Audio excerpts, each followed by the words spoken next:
এবারে বিশ্বকাপ তাদের হাতে যাবে বলে মনে হচ্ছে?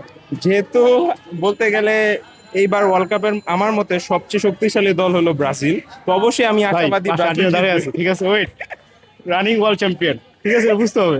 আর আপনি একটু বলবেন কার হাতে যেতে পারে? তো আমার মতে আর্জেন্টিনায় যাওয়ার কথা, তবে আমার যেটা মনে হচ্ছে স্পেন বা পর্তুগাল ভালো টিম, দুটি ভালো টিম। আপনার কি বন্ধু কি বলছেন যে না না না, আসলে ওর কথা আসলে হচ্ছে না, ঠিক আছে, কারণ ওরা বরাবরই মনে করতেছে কাপটা সহজ সরল ভাবে ওরা এবারও জিতে যাবে, কিন্তু 2000 আমি মনে করি না, এবার ওদের হাতে যাবে না। এবার হট ফেভারিট নেইমার, ঠিক আছে, হ্যাঁ। নেইমারের জন্য আমরা চাই ওয়ার্ল্ড কাপটা ব্রাজিলের ওয়ার্ল্ড হোক। কাপে নেইমার এরকম- আমাদের ইমোশন। লাস্ট ওয়ার্ল্ড কাপে এরকম আমরা বেঞ্চ গরম দেখছি, ঠিক আছে, বেঞ্চ গরম দেখাচ্ছি, এবার কোচ গরম হচ্ছে না, সমস্যা নেই, এবারও যাবে না, সমস্যা নেই। কেন মনে হচ্ছে যে ব্রাজিলের হাতে যাবে? ব্রাজিলের এবার দেখেন, ব্রাজিলের ডিফেন্স থেকে শুরু করলে একদম স্ট্রাইকিং পর্যন্ত ভালো প্লেয়ার বলতে কে আছে? আমি তো এরকম গেম চেঞ্জার কোনো প্লেয়ার দেখি না। একে ভিনিসিয়াস তো ইয়েতে ফর্মেই নাই, তার উপরে গেম চেঞ্জার কোনো প্লেয়ার নাই। যেরকম Argentina game changer player Messi আছে, মেসি ছাড়াও আলমাদা আছে, উলিয়ান আলভারেজ আছে, এরকম ব্রাজিলের এরকম গেম চেঞ্জার নাই সত্যি কথা বলতে।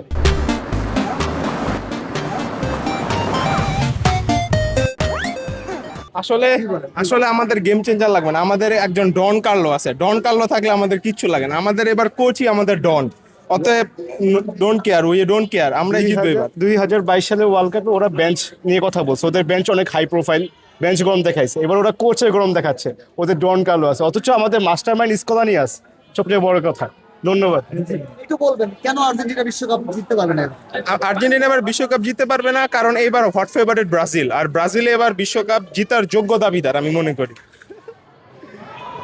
আমাদের বন্ধুদের মধ্যে এটা নিয়ে কি ঝগড়া হয়? না, আমাদের ঝগড়া ঝগড়া না, তো হয়, ঝগড়া তো হয়। দিন শেষে ঠিক আমরা আছে, ভালো বন্ধু, আমার ছোটবেলায় বলতে গেলে ওয়ার্ল্ড কাপটা একটা আমাদের জন্য রিমাইন্ডার, ঠিক আছে, 4 বছর পর পর আসে। ঠিক আমরা 2010 সাল থেকে শুরু করছি, যখন আমরা স্কুল জীবনে ছিলাম, তো এখন আমরা স্কুল জীবন শেষ করে ইউনিভার্সিটি শেষ করে এখন আমরা এক একজন জব সেক্টরে ঢুকে গেছি, তো ওয়ার্ল্ড কাপটা আমাদের জন্য একটা ইমোশন। 2022 বিশ্বকাপে তো আমি ওর সামনে সেলিব্রেট করলাম, আর সাথে এখানে বসে খেলা দেখছি, ওর সাথে সেলিব্রেট করছি, ও কান্নাকাটি করছে, আমরা হাসাহাসি করছি, এরই ব্যাপার তো, কিন্তু দিন শেষে এক সময় কি আমার কাছ থেকে ভালো ট্রিটও নিছে ও।